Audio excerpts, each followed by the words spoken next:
How has my art changed and how has it affected me?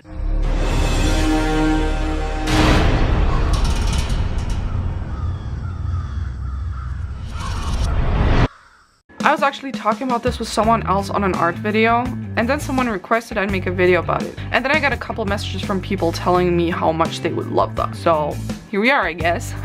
So obviously my art has changed a lot, and I feel like people are probably bored of hearing it. And so am I, kind of. I feel like I've talked about it so much, or maybe I just was gonna but never did it, I don't know. In the beginning I was scared because I didn't want to disappoint essentially like 12,000 people at the time, I think it was. But after I thought about it for a few days, because I didn't even make the decision yet if I really wanted to leave this whole thing I had worked for so hard behind, even though it got me nowhere, I decided that it was my art, and it obviously mostly matters what I think of it. I was never someone who would stick with one theme or anything, and it's not like my style changed overnight. You can clearly see how it changed gradually over time.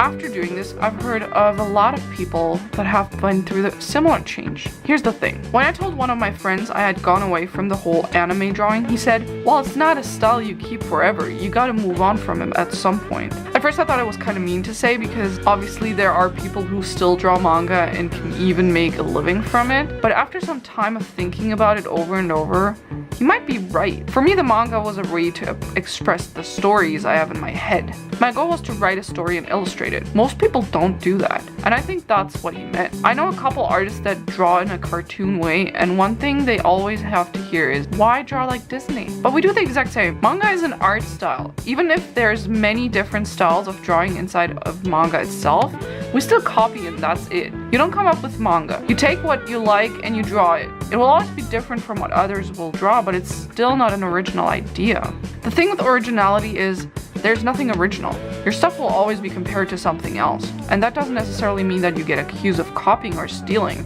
It means we are human. Have you ever sat down somewhere and you thought you saw a face in something that wasn't a face at all? Because we have to familiarize everything. We always have to compare new experiences with old ones because that's what humans do. The thing with manga and anime is it's culture.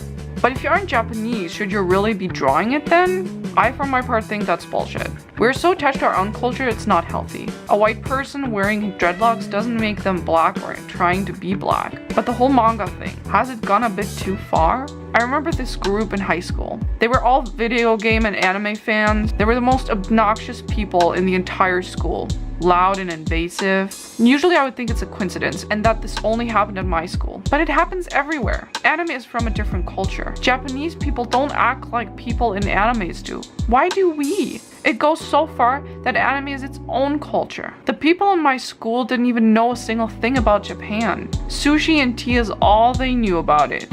Making a Japanese day in school while wearing cosplay? It was embarrassing. They had a manga club, but they also knew nothing about manga. They just liked watching Naruto, so they made a club. This club was supported by the school. They could skip classes to go to that club. A friend that I grew really close to had been a member of that club, and she told me that all they did was just hang out for an hour. How many times can you say club, am I right? Jesus. What I'm trying to get at with this is that it comes off as extremely childish. Anyone can draw whatever they want to. You can draw anime if you really want, by all means. If that's what you enjoy doing, then you should do it. But why is it all people care about though? When I stopped drawing manga, I lost so many people because that's all they care about. And that's what I mean. I don't know if it has something to do with how young my audience was or whatever, but looking at my sub count and then looking at my view count, it's depressing. I don't gain subs. I'm literally writing a graphic novel with a real story and I'm trying to make some original art. And still,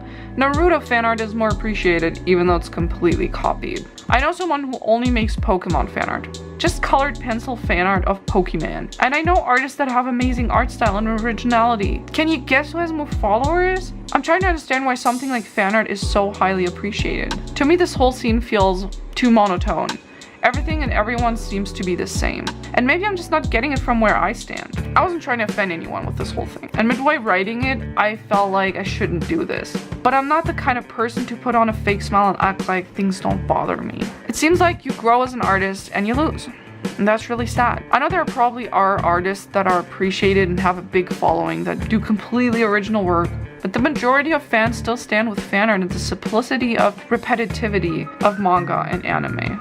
So, how has my art style evolved? I went from copying others' art to making my own way. And how has it affected me? Besides the positive effects of finally feeling like I can set my stories free the way they are in my head, and I actually like it now, not very good. I personally think this is interesting.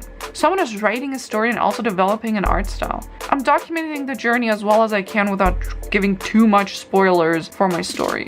And I don't know anyone that is doing the same. Documenting all the struggles and things that go on behind the scenes of writing and creating. The majority of people don't seem to find this interesting, and I can't point out why not. Is it the videos itself? The content in the videos? Is the art not good enough yet? Why is nothing sparking in arguments in the comments? Why does nobody interact with others? Why do most people not comment at all? The change of my art style has affected me in a good way, but it affected my channel in a very bad way, which obviously affects me again. My advice for all the young people watching, most of us started out drawing manga. Try to think about the future though. Why do you draw? Because you want to be an artist? Of what? Fan art? Realistically, you can't be an actual artist if you only draw anime fan art because nobody would hire you. So tell me, what do you draw and why? I would like to take a little time here and talk about something that I've been wondering about for a long time. As some of you may know, my main reason as to why I even started to upload on YouTube was because I was looking for people with the same interests. I wanted to talk with artists. And this is where I am cursed or something. I must be the only channel I've ever looked at that gets views but no comments. Not a lot of views, but way more than I get comments. And I know I get a few comments from the same people who always support me hardcore. Shout out to you guys. But for some reason, there's like 200 people that click on the video, watch it, and then just leave. And I'm wondering why. Does anyone have an idea as to why that is? I genuinely don't know. So if you do, let me in on it. I'm also wondering as to where there is no hate or criticism. Obviously, my art and videos aren't perfect, and I do want to make it better, so criticism is very welcome. If the criticism comes from my usual supporters, I won't be angry at you guys either. You don't have to say no hate or whatever. In conclusion, I am glad I changed my art style. It was the right thing to do and it helped me a lot. And I wouldn't change it back just for the views or the subs. But I hope that I can share it with more people in the future. Well, thank you for watching. And to conclude this, it is time for a weekly fortune cookie. This is probably the most fitting one I've ever had. Wait until the moment is right. And with that, I wish you a nice weekend. Leave me a comment because I'm lonely. And see you next week. Bye!